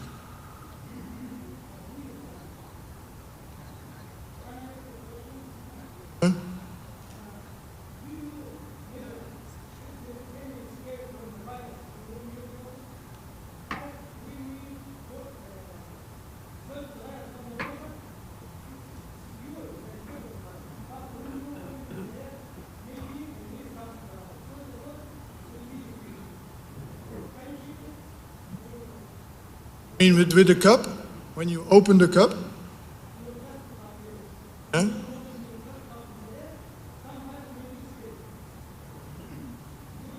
Easy to, well, it's not my experience. It's easy like to open cup.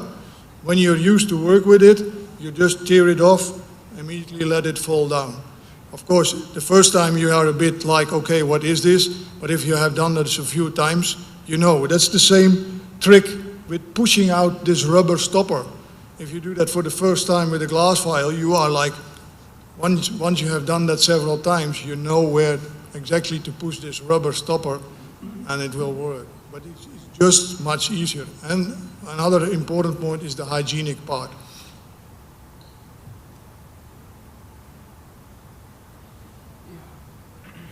So I already mentioned, and this is something to really for understanding, that the number of spheres can vary batch by batch.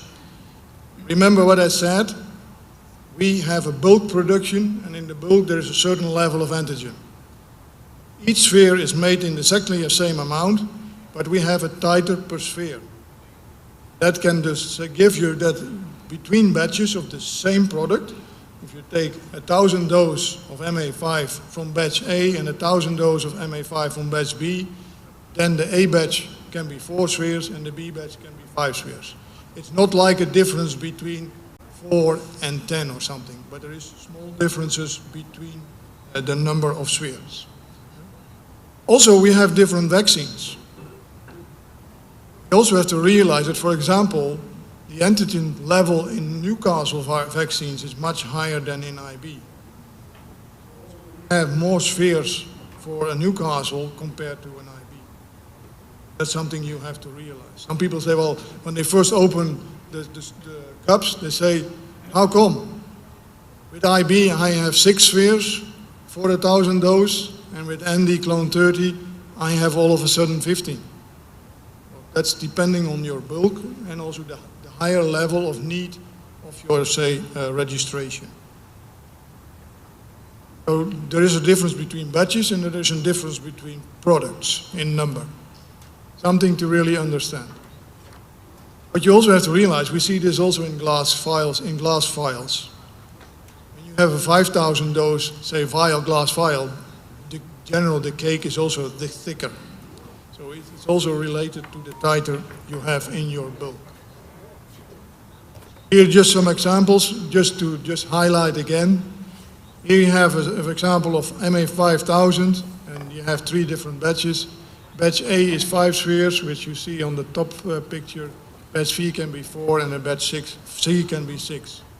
You go to a 5,000, then it's quite easy, because then you multiply by 5. That's quite easy.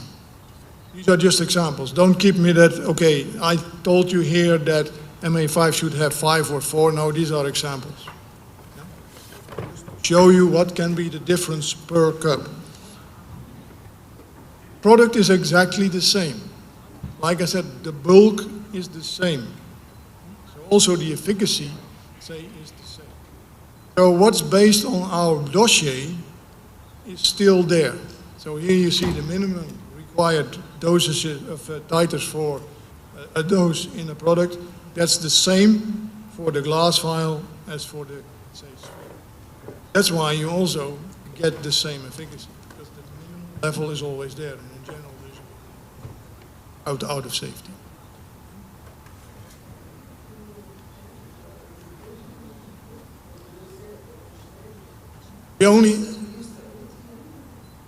We had to do all the stability data, yes. So the bulk, well, the dossier, the basic dossier is the same, but we added a variation. You know, registration.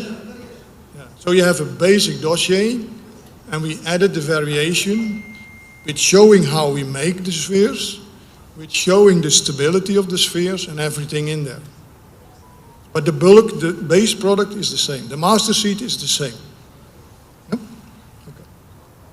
Of course, when we sell a product, you want to use it and you want to have the efficacy. So we also had to do and we compared the efficacy. So also here we have compared the efficacy for, say, besides the glass. And I'm going to show you, say, some data of the efficacy. So here we have first the MA5 comparison.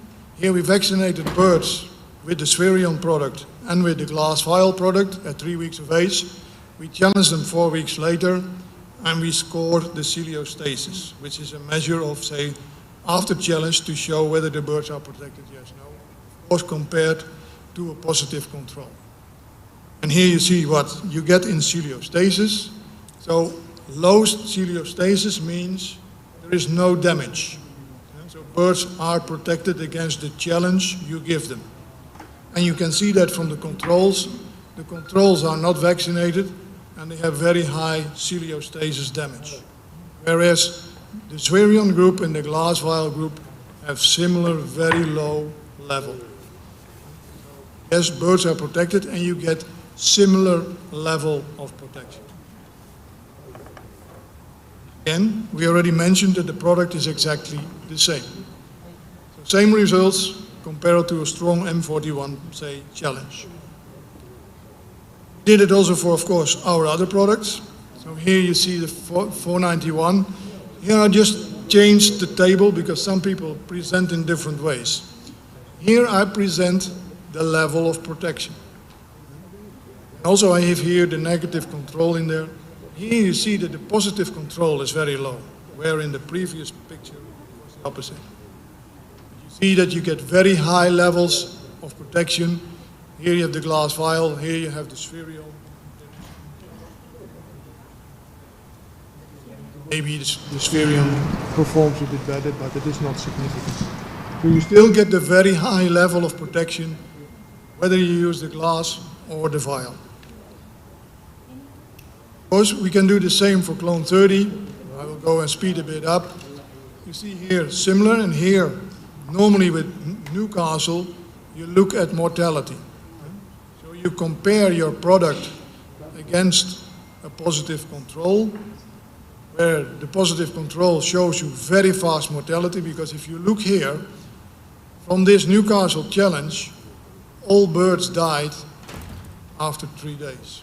So it's a very hard challenge of Newcastle. That's why you don't see the 7 and the 14 days, because the birds were. Whereas you see over this 14 days period, the glass vial group and the Swereal group gave the same level of protection. No difference between glass and Swereal. We have another, and the last group, and that's our Gumboro group. Here we run it on, say, serology. So here we use the virus neutralization test to show that you get the similar serologic response after vaccination with the D78 in glass and in vial, and in Swereal, sorry. Again, here you see similar thing. So here we looked at 7 days post-vaccination, 14 days, and 28 days. And of course, after vaccination, you see a gradual increase of your antibodies. And you see also here that you have exactly the same pattern of antibody production from the glass and the Swereal, say, product. So yes, we have really achieved that we have still the same product with the practical advantages and also the higher hygiene standard. Same results. I already mentioned to you this, so I can skip this. Now if you look and say how to use these products, and more we are moving into the hatchery, but which products do we use in the hatchery? Generally we use IB with, say, Newcastle, or only or combined IB generally. Of course, here you see just the procedure. Take your cups, open them above the water, pour them in, stir, and your vaccine in principle is ready for use. Make it more easy and also have bigger presentations. Can it be used in the field? Of course, same way. Only thing is, of course, there we have different ways of application. We have spray and drinking water. Well, you can follow the same procedure by using the water. And for the eye drop, we have developed a specific tool. Here we call that a funnel that exactly fits to the diluent we also supply with our product. So take the diluent, put the funnel on it, open the cup, and just turn it around, and the spheres will fall via the tunnel into the small neck. Then shake, put the dropper on, and you are ready for use.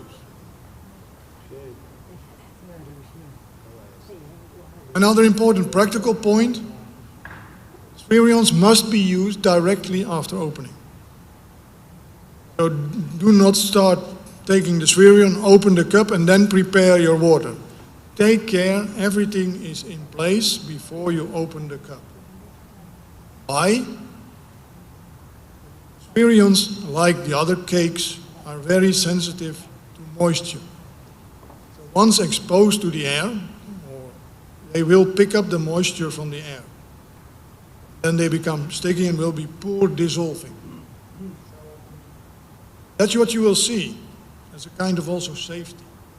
When you get a broken cup, which is exposed to air, the spheres will be exposed to air, and they shrink, and they become sticky, and they'll stick to the wall of the cup. So what I said, immediately open after and use after opening. What will happen if you left them open and don't use them? This is an extreme case, but just to show. They get soft, they get sticky, so they stick to the wall of the cup, they get smaller and brownish. So it's a kind of safety. Once you see this, or when you have a cup in your hand and you do like this and you don't hear anything, then you already say, should be, say, attention and say, okay, what is going on here? Well, when you open it and the spheres will not fall out, because that's when they get sticky, they do not fall out, don't use. Safety issue that's added to this. If you try to dissolve these sticky ones, because people still tried, it takes you a very long time. You all know when you leave this kind of product open, they might also lose a titer. We have to put it in also in our leaflet. The authority said, please make people aware of this, say, issue. But this is also, for me, is a kind of extra safety when to use a product or yes or no. And we did some trial work. How fast does this occur? You can already see after 4.5 hours post-opening that the moisture will get in. So if during transport a cup gets broken,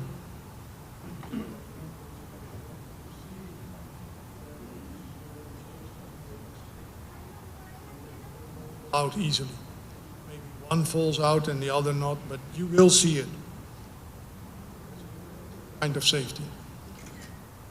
Another thing, people think sometimes there are 5 spheres in there and I have 2 houses. One is 30,000, another is 10,000, and then they want to split the spheres per house. And they try to take the spheres by their fingers and split them in, say, the water for each house. Don't do that. Realize that your fingers also have moisture there, and exactly the same thing will happen. So better than if you have 2 houses with 30,000, split the amount of water you have prepared, and then say, develop it further. Really, don't put it with your fingers. Don't say save the half of the spheres for tomorrow. Well, we have 2 houses. Today I vaccinate one, the other one I will vaccinate tomorrow. Cups, and then they say, well, we just use half and the other half we use tomorrow. Don't do it. Like I mentioned, after opening, use them all. So don't do this. Only open the cup and let them fall in the water. Don't touch them with your hands. Do's and don'ts. So what do we do with, say, Swereal vaccines? Be aware that what I already mentioned to you, that there are maybe different number of spheres per cup between products from the same presentation.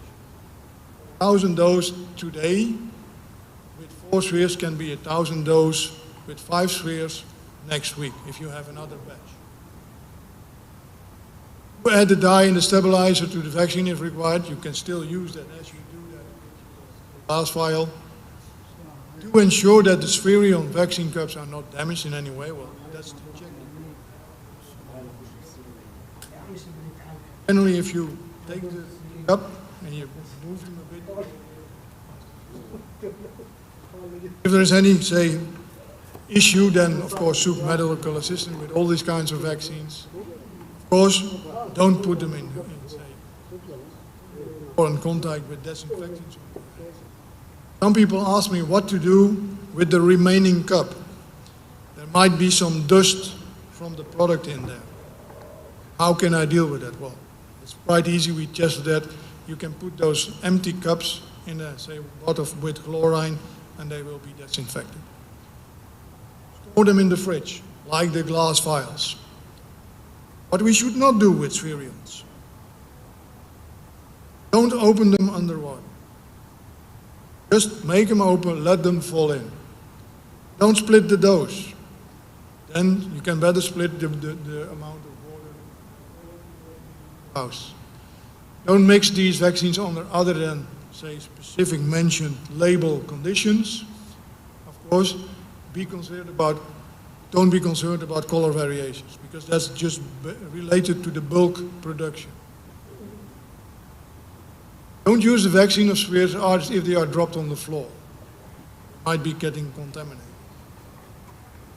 Matter of first times using these spheres, once you have done that, I think it's very easy to handle. Of course, and again, just open them when you have the water for vaccination ready for the preparation. Really highlights that we really want to bring. So to finish, what we have created and what was our idea behind Swereal, to create something innovative, convenient for use in the field, and also looking at sustainability. If we also look at recycling, eliminating rubber and glass, and we have, as MSD, connected with Swereal production that we plan. But the most important, of course, for you is reduced preparation time, very high solubility, and consistent dosing. We can give you the 1,000, the 25, and the 5,000, and the 10,000 dose. 4 presentations, like I said, depending on what you need and how big your flocks are. Color-coded packaging, like you are used from the glass vials, with around that.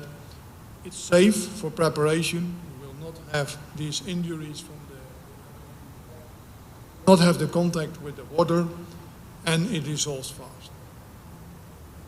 There are a number of really nice advantages to really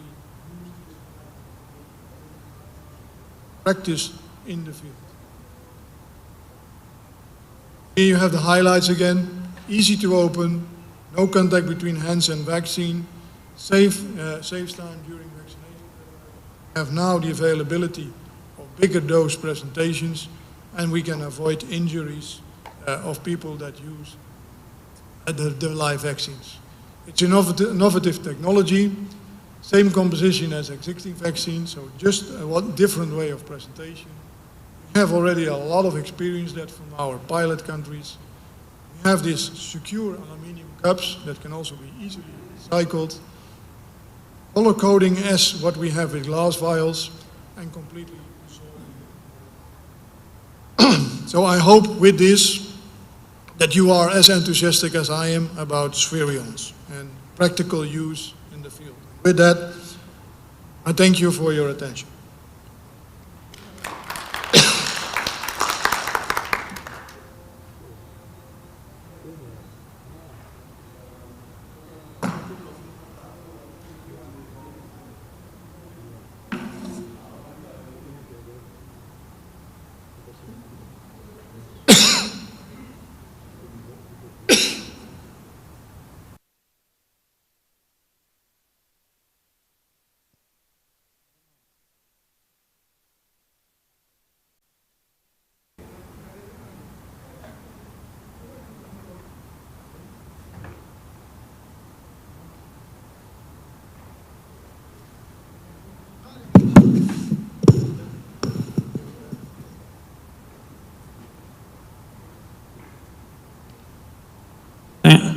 Thank you for the appreciated presentation. Could you talk about the stability, how it's closed the final packaging is under vacuum or not?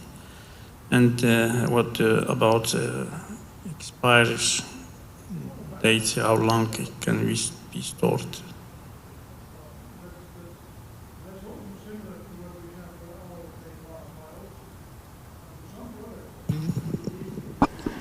Upgraded the expiry date. For example, for some 491 products, we had a shorter expiry date.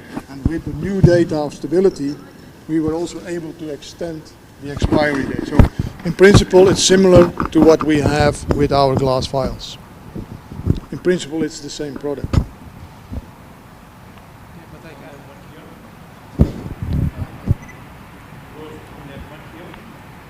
Closed under vacuum, and also when we really put them in the cups, there is clear conditions in this filling machine with no moisture and everything, because like I said, they are very sensitive.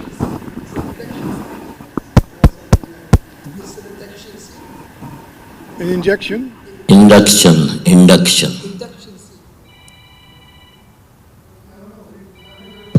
Where we have the Swereal. Means when you have that machine giving electricity no, it's drops. Yeah. So, and that was the crucial thing for, of course, creating the exact amount of the sphere. So, you have liquid milk from production. Now, liquid milk is put in. Wrapping is the closing. Cover. Like the yogurt. Yeah. The yogurt is closed. The induction machine makes the cover stick. And then the file is falling on with it. And then you have this closing machine that's really pressuring it and closing it. And I don't have an example here, but it was really nice when we did the pilot countries. There was a vet who wanted to test how strong and how well closed these, say, cups are. So he took a cup. Of course, when you squeeze the cup, you damage the spheres, but the cup was still closed. So it is a very secure closing.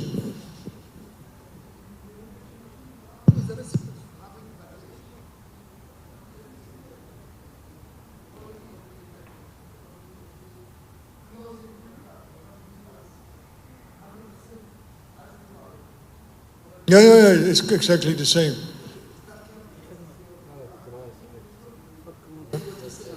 No, because that's something you have to realize, of course, when you want to make such a product, because if the closing is not the same or not secure, we might lose a lot of product.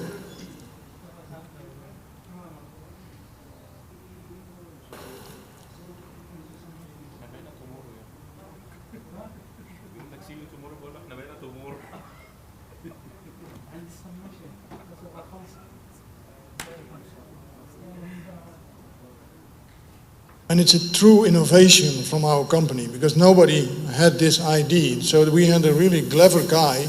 He said, this must be able to do different. So he developed a very small, say, machine with only 10 needles and then start trying. Well, you can imagine, because there was no knowledge, we also had to really, say, give the information to the machine builder how to make this machine for us. And of course we have the pilot machine, and now we have really the new factory where we have already an improved machine because of all the things we have learned. But it took years. It's not something from 2 years. It's a whole process from the drawing table to really having the finished product. It was more than 10 years. Sir, I have a question on the packaging. I see that it's an aluminum cap. Is it heat sealed or it is a cold sealing process? And you mentioned it's a vacuum. I have a question whether are you bubbling sterile nitrogen or it is just absolute vacuum? And if it is absolute vacuum in the stability, are you doing moisture vapor transmission rate? Because that's a very important parameter in a cup of that size as you displayed. You're totally right. It's not completely vacuum because the machine is an open machine. So the conditions in the machine are extremely important. With very low moisture that we do not have, and you also have to test for that. The level of residual moisture, because also you do that for the glass vials, because that's really important to that. So in the whole process, the conditions in the filling machine, you just freeze it out. You just freeze it out, and then the vacuum comes by itself. And we don't have that here because it's still open. Then we put the seal on it, and the machine is, well, stitching it or placking it to the cup. But it's not completely vacuum.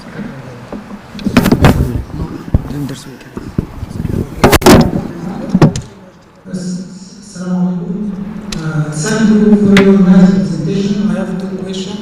First, why your vaccine is more dissolved than traditional one? Are there any dispersant agent in the formulation? The second one is, first question, why your vaccine is more dissolved than other traditional vaccine or glass vial vaccine? Are there any dispersant agent in the formulation?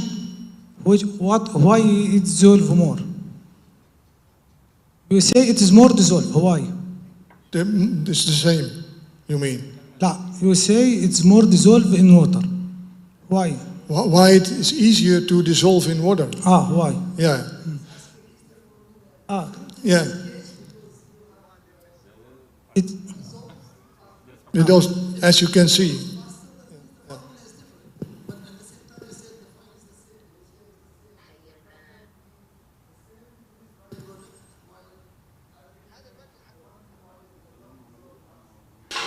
What?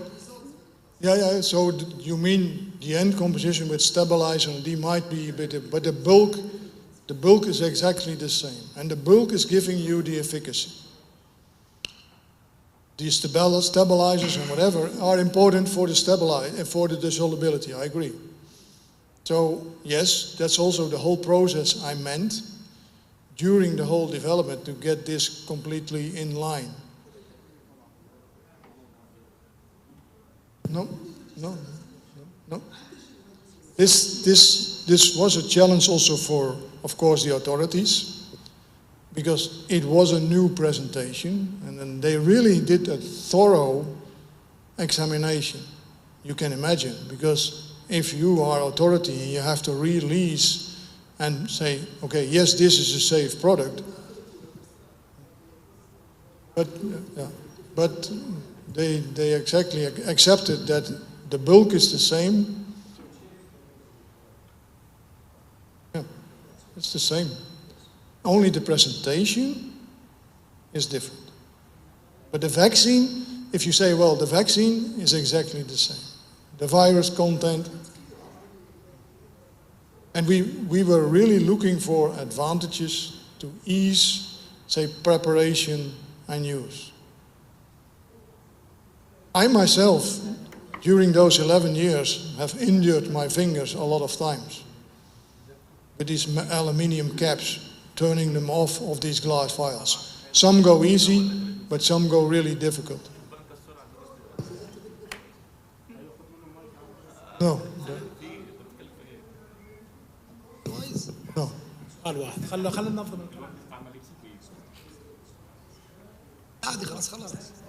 Thank you very much. Just let's close. As this new innovation, there is no cup, rubber cup, no metal cup. Why you don't preserve it in minus 20? Why you still preserve it in 2.8? Well, you can store it minus 20, but for people in the field, minus 20 is a freezer, and 2 to 8 is a refrigerator. And most people have a refrigerator and no freezer. And with the freezer, it's okay, but with the refrigerator, we did all the stability, and it's still okay. So it's a practical advantage to store it in the refrigerator, but you can store it also in a freezer. Thank you very much. If anybody has a question? Okay. Thank you very much. We appreciate it. Thanks.